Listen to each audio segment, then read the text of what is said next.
Hi everyone, welcome to Pain of Truth. I welcome you all today. Um, Today I'm going to talk about death and rebirth. What do we mean when we say death and rebirth? What does it mean? Death is the end of a cycle. Death is change. Death and rebirth is awakening. Death and rebirth is epiphany. Death and rebirth is change. Just like a phoenix rising, you must die before you rise up. That is death and rebirth. A seed must die before it starts growing.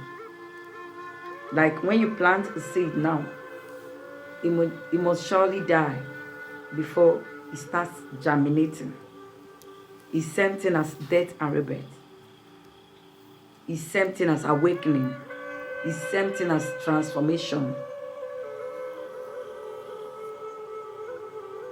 It is the end of a cycle. It is the end of one's old life. In order for you to enter your new life, you cannot change all of a sudden without transformation. You must go through what they call transformation before that change can apply. You want to get rid of your addiction, you must go through transformation. You will be transformed. Jesus went through transformation before he was able to ascend to heaven. He died. He rose again. He transformed. That's why he was able to rise. That's why he was able to be the phoenix rising. If there is no death, there is no birth. There must be death before birth. There is always time for everything. Ephesians says, there is time for everything, a time to born and a time to die. So we should always be aware of that.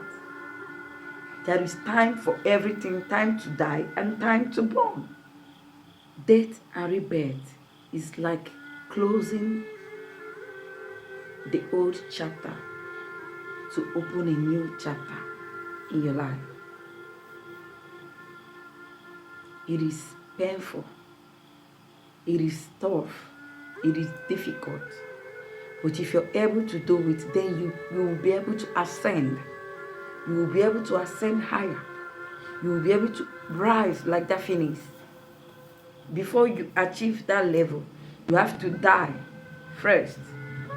You have to die first for that epiphany to take place, for that transformation to take place, for that awakening to take place. You're dying metaphorically. You die in the spirit. To be born again, you have to die and be reborn. That's what I'm talking about.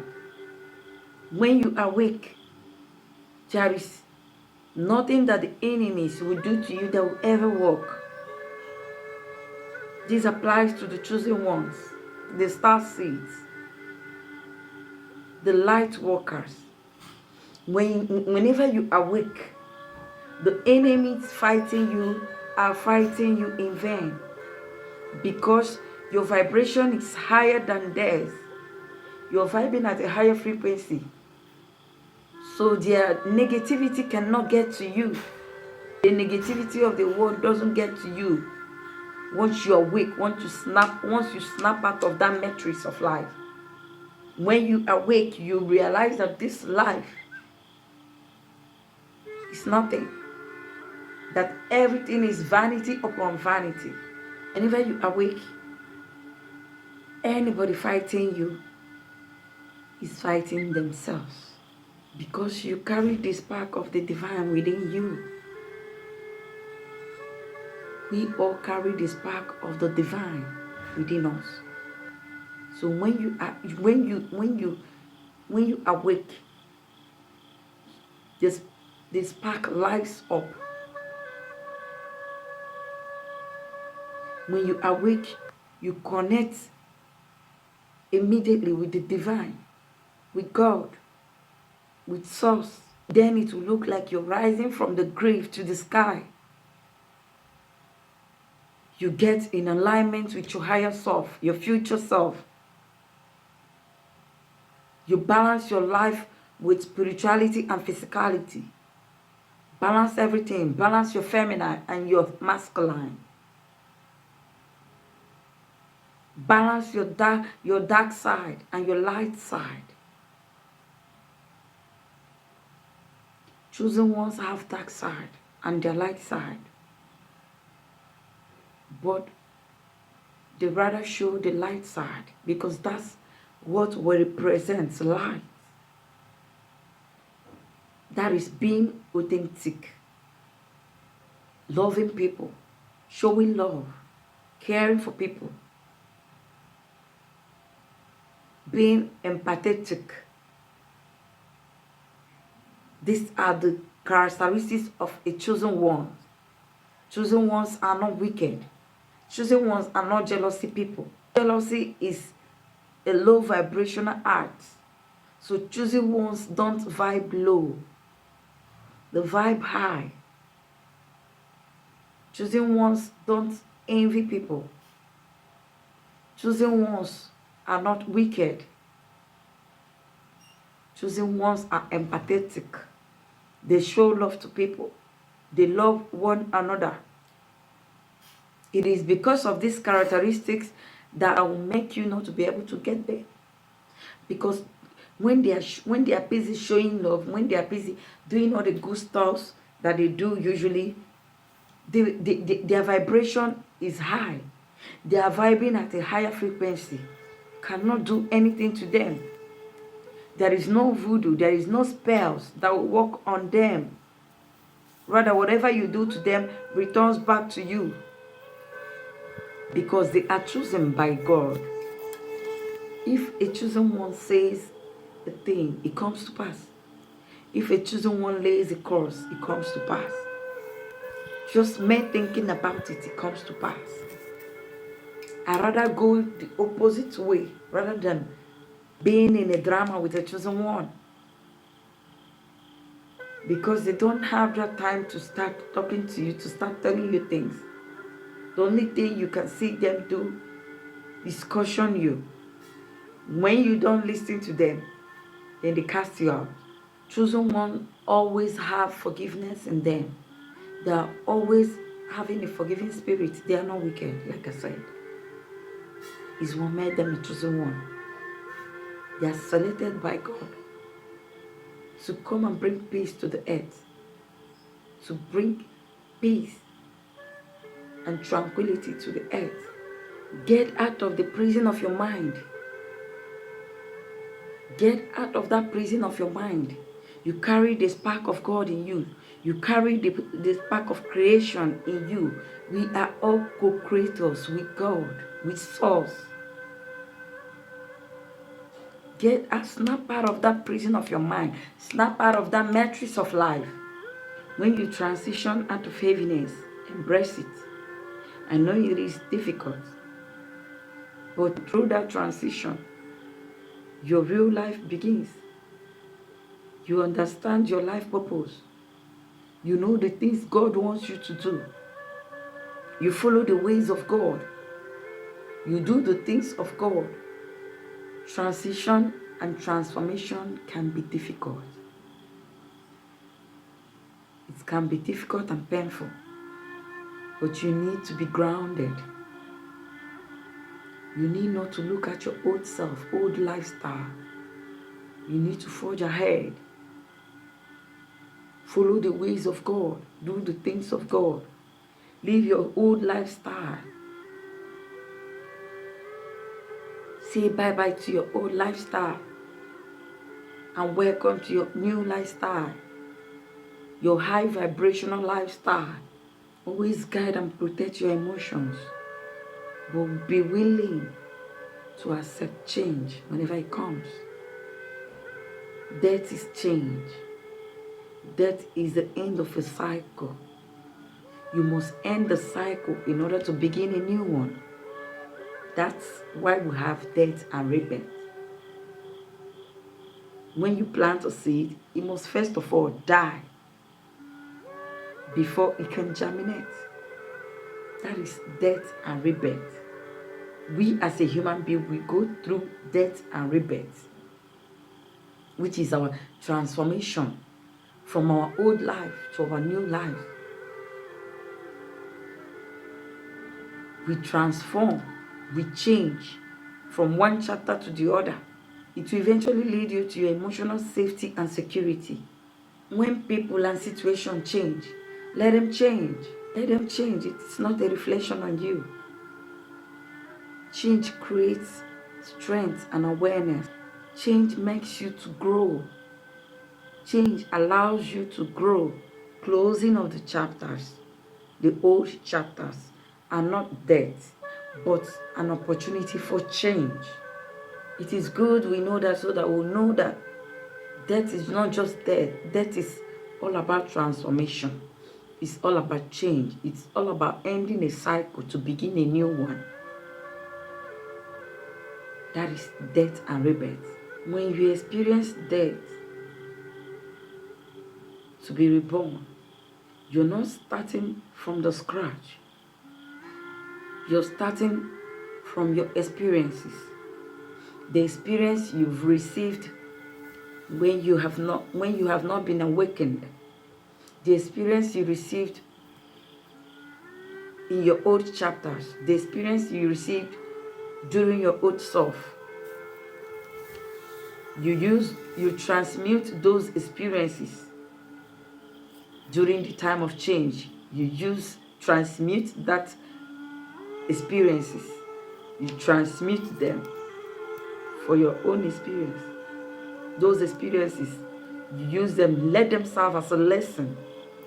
The lessons you've learned in your life, allow them to serve as your experiences. That's why when you're starting afresh, it is not bad to start over, but it's how you take it. Because starting over does not mean that you're starting from the scratch. You're starting from the beginning. No. You're starting from your experiences. The lessons you've learned. That's where you're starting from. That's why it's always good to have experience. You keep the lessons. Whenever things hurt you, pray to God to remove the emotions and keep the experiences, the lessons for you. Because you need them on your way up. You need those experiences. They are the tools to climbing that ladder. They are the tools to getting to that place you want to get to. Those lessons are the tools for your success. Those lessons you've learned, they are like the ingredients that will help you in your life. The old you moves away and the new you comes.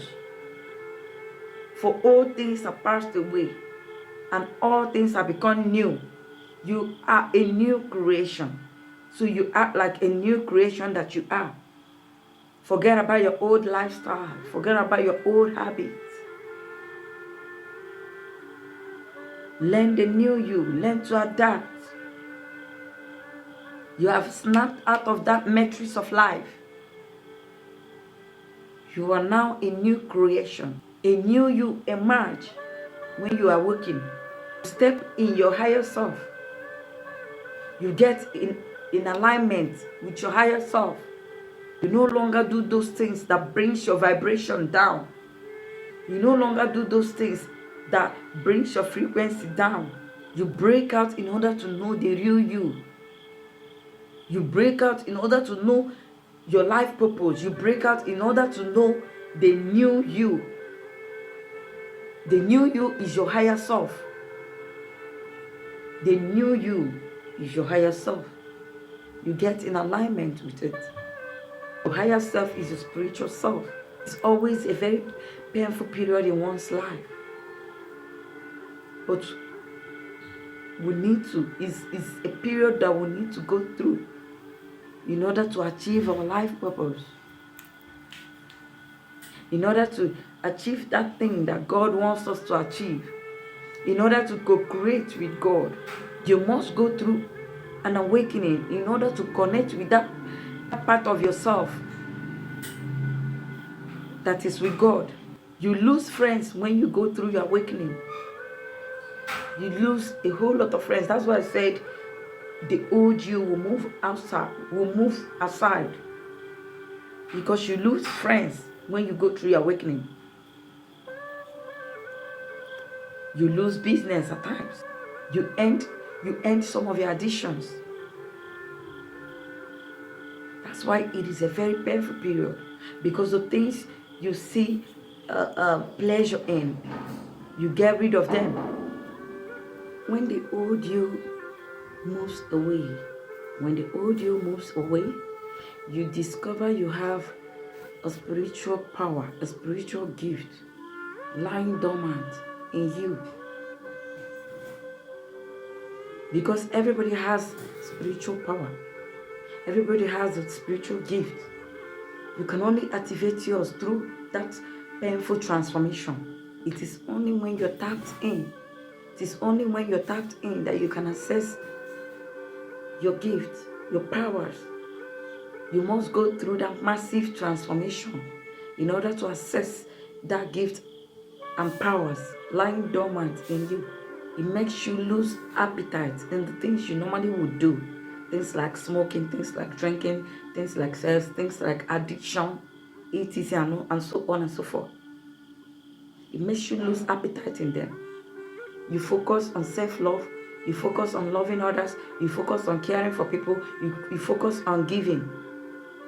These are high vibrational things, while those are low vibrational things. So spiritually tapped in people focus on those high vibrational things, and it is for their own highest good. It helps us, because if you are vibrating high, if you're on a very high frequency, the enemy cannot get to you. Their spells cannot work on you. Their voodoo cannot work on you, because you're vibrating higher than them. They're busy clubbing, they're busy drinking, they're busy having sex, they're busy doing all sorts of things. But you are busy doing high vibrational things like loving one another, caring for people, having empathy, being authentic, being true to yourself. These things make your vibration so high. When you're going through your awakening, you go into what they call hermit mode. It's like being in solitude, being by yourself. You enjoy your company because you're not lonely. You're there, you're talking to God, and you're learning. You're learning more about yourself, learning more about God, learning more about the spiritual aspect of life, learning more about your gifts and your powers. Everyone is called, but few are chosen. Everyone are not chosen. It's very few that are chosen. Must go through that painful and massive transformation in order to leave the old you, in order to discover you, in order to discover yourself. It's not everybody that can do this. Everybody cannot do this. People prefer drinking, clubbing, etc. But you make a time to do the work of God, the things of God, to focus on loving people, loving yourself, and doing high vibrational things. It's not everyone that would want to forfeit their enjoyment for all this. People like to be entertained. It's not everyone that leaves their entertainment to focus on God. It is not a very easy journey to go through. But once you do it, everything starts obeying you. Everything obeys your command. Whenever you manifest, it works. Whenever you imagine, it comes to pass. Whenever you say, things obey you all of a sudden. Manifest anything you want or need in life when you have tapped in. It may take months, it may take years, it may take weeks, depending on how strong you are. Whenever one dies, they make amends. Would you want to make amends when you die, or rather make amends now that you're still alive? Snap out of the matrix of life. Realize who you are. Know who you are. Know the power you carry within you. Know that you have the spark of God within you. Utilize it. Utilize your spiritual power. Utilize the gift of God in you. So while you're still alive, make amends now that you're still alive. Don't wait till you die. Make amends now that you're still alive. Don't worry about others. Worry about yourself alone. You came to this world alone. Worry about yourself. Make amends now that you can. Others will answer for themselves, because when you die, you answer only for yourself. Then when others die, they answer for themselves. So make amends now. Try as much as possible to make amends now, to get in alignment with God, get in alignment with your higher self, get in alignment with all that is. Don't blame anyone for your downfall. Blame it on yourself. Don't blame anyone for anything that happens to you. Thank you so much for being here with me. If you made it this far, I appreciate you and I love you so much. Please don't forget to like, share, and subscribe, okay? I love you. I love you.